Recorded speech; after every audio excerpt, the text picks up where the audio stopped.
opening statement and start questions. Well, good win for our team. One-day prep for Eastern Michigan is hard. You know, they play a very unique zone defense, and they have, until you see them up close, you don't really realize how long and how big they are.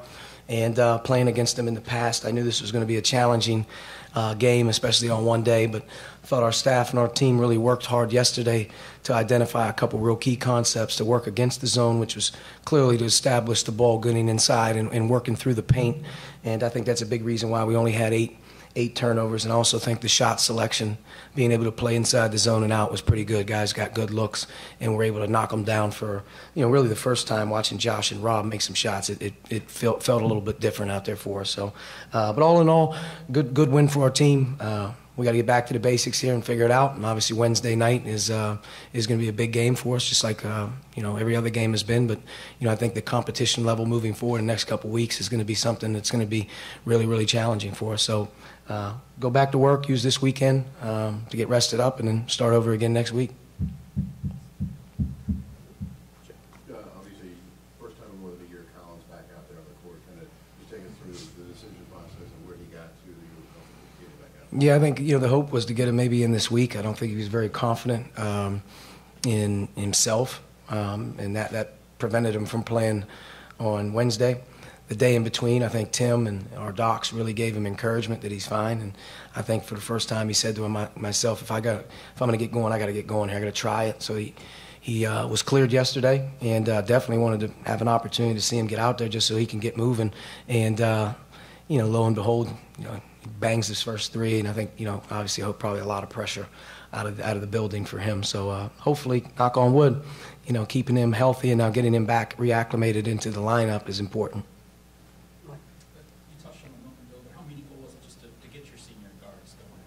It's really important, because they're going to end up, spearheading us through the rest of our season because of their experience level and the amount of games that they've played. And I think tonight those two guys were very efficient. I think you got a chance to see their ability to shoot the ball, which we haven't been doing very well right now in terms of just making shots. But those two guys stepped in. They were ready to shoot and shot with great confidence. So really pleased with them. I thought Josh by far and away was a big, big difference maker for us today. You talked about the zone and really needed to respect it even starting Wednesday night. Mm-hmm. Just how well you feel, maybe especially the start of both halves, it felt like you guys were really crisp against that. Yeah, I thought our guys did a good job. We've been actually playing against a lot of types of zones here early in the season. It hasn't been a big flurry of man-to-man, so we've actually been working against it quite rarely. But that's a different zone, much more of a Syracuse feel with the wings very high on the floor, and they have legit size. It's tough to see over them at times. So hitting the creases with the bounce passes and being able to work it then from either their partners in the paint with playing behind the backboard or then getting it out opposite for good looks.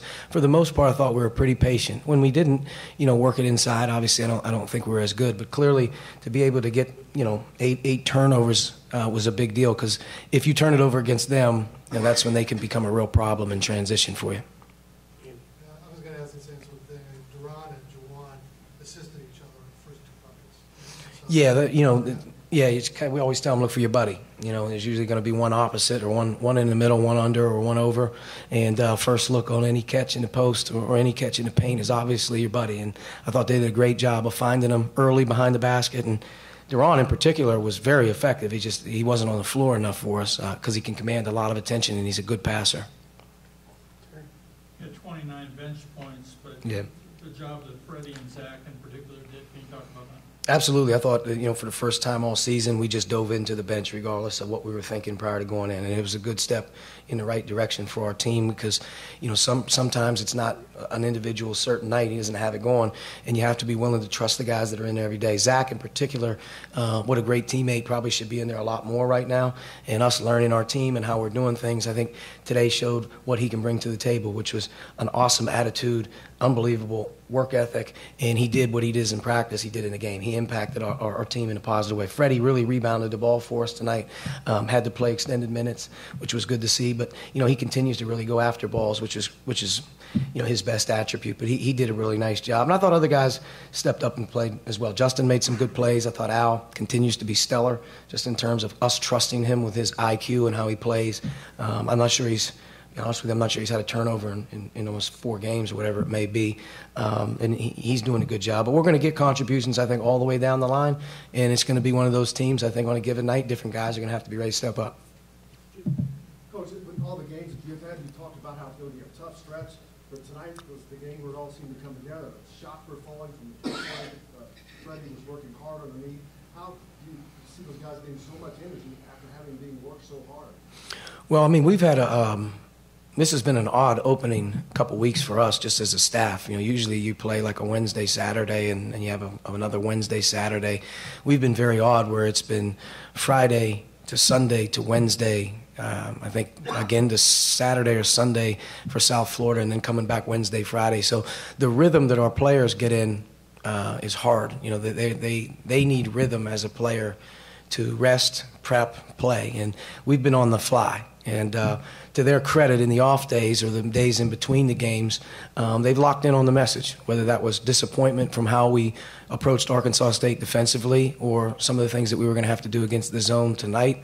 They took that, and I think they did a really nice job of just trying to execute it. And when the shots go in, when you make them, it makes everything, you know, look better, feel better. So to have a couple open ones go in, I think, was big. What did you think about the performance defensively, and specifically on Minnie in the second half? He got really going in the first half, and we were soft on closeouts. And I don't think you appreciate how big he is. You know, even if you're there, he can get it off because of his size. And you know, I think he made 5 threes in the first half or 4. I'm not sure. Second half, 4 threes in the first half, and then in the second half, much better detail in terms of make him put the ball on the floor. Make their team in general try to put the ball on the floor. Don't give them easy looks. And we were better in the second half, just in terms of being able to address him. We still have a lot of things to work on, and clearly it's, you want to say work in progress, but we have to just continue to try to get better. Our half-court defense has got to keep getting better, and now it's really going to be put to the test with the offenses and the teams that we're playing, that you're going to have to be really dialed in here moving forward over the next couple weeks.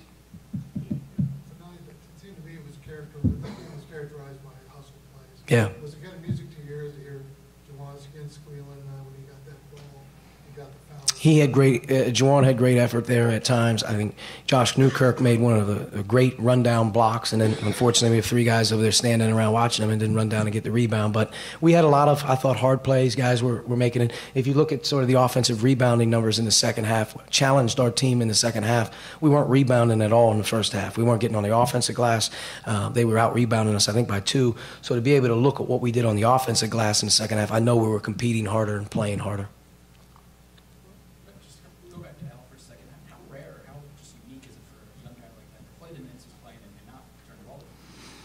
Yeah, I mean, you're not going to find a guy early in his career that's this steady. And he's playing both spots. He's much more of an efficient player, straight line, doesn't need to have the ball in his hands a ton to be effective. I think if you just went by plus-minus, and sometimes it's good for you, sometimes it isn't, our team has played 6 games, and by far the biggest gap of a guy being on the floor in terms of positive is Al. He's probably, when he's on the floor, even coming into yesterday's game, our team, I think, is plus 35. He's plus 35 when Al's on the floor. I mean, that's really rare for a freshman to have that type of impact. And one of the reasons is he doesn't turn the ball over. He takes care of the ball. He makes the right read. He's an efficient scorer. He's not even shooting the ball as well as he normally can. I think if he can get his legs under him, I think being able to stretch the floor from 3 is going to help him. So he's off to a really good start. He's very coachable. He's got a great attitude. In both games and practices, do you see things clicking for these guys? Things start to click into place. Do you see them understanding more what you want? I think so. We had carryover here for a while where we're starting to get a little bit better. Again, I think we've played against a lot of zone defenses, so we're starting to get a little bit more comfortable. Maybe here early in the year we're going against a couple types of zones and whatnot and how we have to play against it, so that's been a positive. I think defensively we're always trying to strive to take one step forward and not take one right back, and I think that's probably our biggest disappointment is maybe coming off of South Florida. I've really started to see some things click, and then here in these last 2 games, I have sort of see some bad breakdowns. And part of the breakdowns is now, when you have those breakdowns, you don't play. You sort of figure out who's making those breakdowns, and if you can't improve, then you have to play less. And I think that's what we kind of did in the second half tonight, was to get guys in there who you trusted were just going to play as hard as they possibly could and do what you ask them to do, and good things will happen. And I think being able to use our bench in the second half was a positive. Can you give us an early take on the I haven't seen them play. I mean, clearly, whether they're one or whatever they're ranked, I mean, I think they're as talented as a team in college basketball this season. They're as big and as skilled as a team as you're going to see. They have a potential 2 first-team All-Americans on their team, and kind of understand sort of, what they're doing. But to be able to give you my thoughts on how they're playing or whatever, I haven't seen them enough. But understand we know what we're sort of getting on Wednesday night. All right, Coach, thanks. Thanks.